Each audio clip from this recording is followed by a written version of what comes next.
ఓం సాయిరామ్. సమర్థ సద్గురు సాయినాథ్ మహారాజ్కి జై. మన సాయి భక్తులందరికీ నమస్తే అండి. అందరు ఎలా ఉన్నారు, ఏం చేస్తున్నారండి? ఈరోజు వీడియోలోకి వెళ్లే ముందు బాబా గారి ఆశీస్సులు మీ అందరికీ దొరకాలని మనస్ఫూర్తిగా కోరుకుంటున్నాను.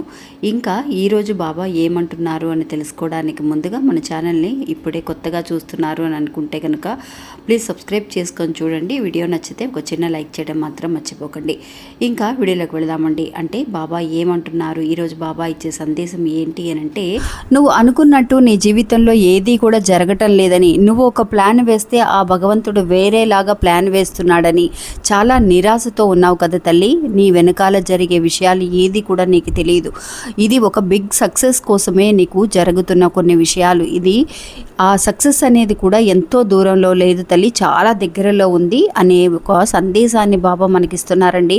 ఇది నిజంగా అందరము కూడా తెలుసుకోవాల్సిన ఒక విషయం. మీరు వీడియోను పూర్తిగా చూడండి, మీకే అర్థమవుతుంది. వీడియోలోకి వెళ్ళడానికి ముందుగా మన ఛానల్ని ఎవరైతే కనుక ఫస్ట్ టైం చూస్తున్నారో ప్లీజ్ సబ్స్క్రైబ్ చేసుకోండి. అలా చేసుకోవడం వల్ల మీకు మనం పెట్టే వీడియోస్ అన్నీ కూడా నోటిఫికేషన్ కంపల్సరీగా వస్తాయి. కాబట్టి వీడియో చూసిన తర్వాత నచ్చితే కనుక ఒక చిన్న లైక్ చేసి సపోర్ట్ చేయండి. ఇంకా వీడియోలోకి వెళదామండి. మనం ఎప్పుడు కూడా అండి అనుకున్నామో ఒక విషయం చేయాలని ప్రయత్నిస్తున్నాం, అది చివరి వరకు కూడా వచ్చింది జరుగుతుంది, ఇవాళ రేపట్లో కంప్లీట్ అయిపోతుంది అని అనుకున్న విషయాలు అంటే చేయి దాకా కూడా అందిన కొన్ని విషయాలను మనం మిస్ అయిన సందర్భాలు అనేవి ఎన్నో ఉంటాయండి. అలా జరగడానికి కారణం ఏంటో తెలియక అసలు ఎన్నో ఆటంకాలు వస్తున్నాయి. ఎందుకు ఇలా జరుగుతుంది, జరిగినట్టే ఉంటుంది కానీ వెనక్కి వెళ్ళిపోతున్నాయి. అది ఒక మ్యారేజ్ అయిన విషయం కావచ్చు. మొన్నండి మా ఇంటి దగ్గర ఒక ఆవిడకి జరిగిన ఒక విషయాన్ని కూడా మీకు ఈ వీడియోలో తెలియజేస్తాను. అందుకే మీకు టైటిల్ కూడా అదే చెప్పాను. ఎందువల్ల ఇలా జరుగుతున్నాయి అనేది మనం చాలా వరకు కూడా నిరాశపడుతూ ఉంటాం. అసలు ఏ విషయమైనా సరే, ఒక ఉద్యోగపరంగా కానివ్వండి, ఒక సంతానం కోసం ఎదురు చూసేవాళ్ళు కానివ్వండి, సొంతిల్లు కట్టుకోవాలని ఆశ ఉన్నవాళ్ళు కానివ్వండి, ఒక జాబ్ అనేది శాలరీ అనేది పెరగాలి అని అనుకున్నా కూడా మనం ఎన్నో రకాల ప్లాన్లు వేస్తూ ఉంటాం. కానీ ఏది కూడా మనం అనుకున్నట్టు జరగదు అని అంటే మనం మాత్రమే దురదృష్టవంతులమని, మనకి మాత్రమే ఈ కష్టాలు వస్తున్నాయని మనం అనుకుంటూ ఉంటామండి. కానీ మనకంటే వెనకాల బాధపడే వాళ్ళు ఎంతోమంది ఉన్నారండి. ఆ విషయం మనకి తెలియక మనం ఏమనుకుంటాం, నా జీవితం మాత్రమే ఇలా ఉంది, నేను మాత్రమే దురదృష్టవంతుడిని బాబా అని చెప్పి బాబాతో ఎప్పుడూ కూడా మాట్లాడుతూ ఉంటామండి. కానీ అలా ఎందుకు జరుగుతున్నాయి అనేది కూడా బాబా ఒక్క విషయాన్ని మనకు తెలియజేస్తున్నారు.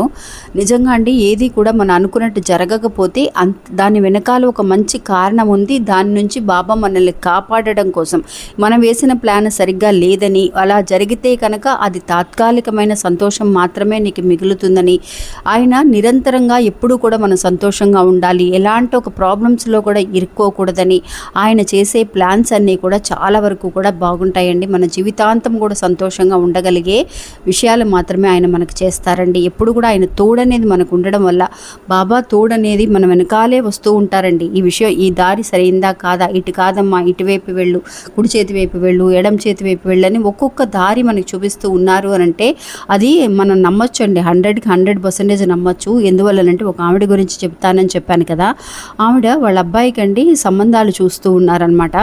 చాలా వరకు కూడా ఆవిడకి వాళ్ళ అబ్బాయికి 32 సంవత్సరాలు వచ్చేసినాయి.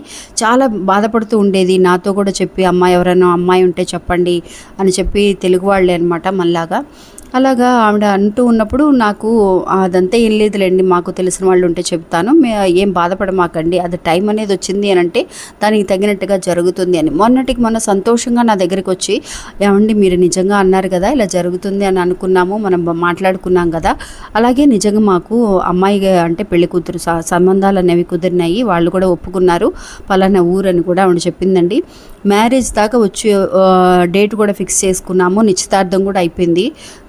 చివరి క్షణంలో అండి నిన్న సాయంకాలం మన దగ్గరికి వచ్చి ఆమె చెప్పిన ఒక విషయం ఏంటి అని అంటే, బాధపడుతూ, అక్క మాకు ఇలాగ కుదిరింది అని అనుకున్నాము, సంబంధం ఎంగేజ్మెంట్ కూడా అయ్యి ఆగిపోయిందక్క, ఎందుకు ఇలా జరుగుతున్నాయి అర్థం కావడం లేదు, మా అబ్బాయికి ఎన్నో సంవత్సరాల నుంచి ఎదురు చూస్తూ ఇలాగే మధ్యలో ఎప్పుడు కూడా ఆటంకాలు, ఎంగేజ్మెంట్ అవ్వటం ఆగిపోవడం, లేదంటే పీటల మీద దాకా వచ్చి ఆగిపోవడం, ఇలాగా 2-3 సార్లు జరిగింది. ఇది 3వ సారి, మళ్ళీ 4వ సారి ఇలాగా చాలా బాధతో ఆమె ఏడుస్తూ బాధపడుతూ నాకు చెప్పిందండి. అమ్మ, బాబా వేసే ప్లాన్ ఏంటో మనకి తెలీదు. మీ అబ్బాయికి నిజంగా జరగాల్సిన ఒక మంచి విషయం ఇంకా కూడా సరిగ్గా అందకపోవడం వల్ల, అంటే ఆయనకి ఈ సంబంధం కంటే ఒక మంచి సంబంధం, ఆయన ఒక జాతకాన్ని బట్టో లేదంటే ఆయన పుట్టిన గడియలను బట్టో బాబా మనకి మంచి చేస్తారే కానీ మనకి ఎప్పుడు చెడు చేయరు. ఎందుకు ఒక సందర్భం అనేది ఒక్కసారి మీరు కొంచెం ధైర్యంగా ఉండండి, మీ అబ్బాయి కూడా ధైర్యం చెప్పండి, ఇంతకంటే మంచి సంబంధం తీసుకొస్తారు ఆయన, బాధపడకండి అని. అలా ఎందుకు ఆగిపోయింది అని అంటే అండి, ఆ అమ్మాయి జాతకంలోనే ఏదో దోషం ఉందని తర్వాత తెలుసుకొని వాళ్ళ రిలేషన్స్ వాళ్ళండి, ఈ అబ్బాయి సైడ్ ఉన్న రిలేషన్స్ తెలుసుకొని ఈ అబ్బాయికి చెబితే ఎక్కడ బాధపడతారో అని చెప్పి వాళ్ళు మాత్రమే కనుక్కొని ఏదో దోషాలు ఉన్నాయని ఆగిపోయింది. అమ్మాయికి కూడా ఇలాగ సంబంధాలు చూస్తూ కుదరలేదని, మంచి కోసమే ఇలా జరిగింది అని చెప్పి వాళ్ళకి చెబితే బాధపడతారు అని చెప్పేసి వాళ్ళు చెప్పలేదంటండి. కొన్ని రోజులు అయిన తర్వాత చెప్పొచ్చులే అని అనుకున్నారంట. ఆవిడ ఇలా చెప్పింది, అక్క నిజంగా ఆగిపోయినప్పుడు నేనైతే చాలా బాధపడ్డానండి.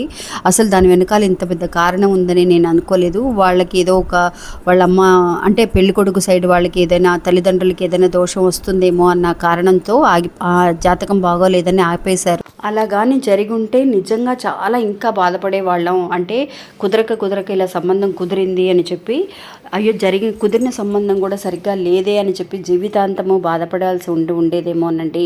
అందుకే ఇలా జరిగిందేమో.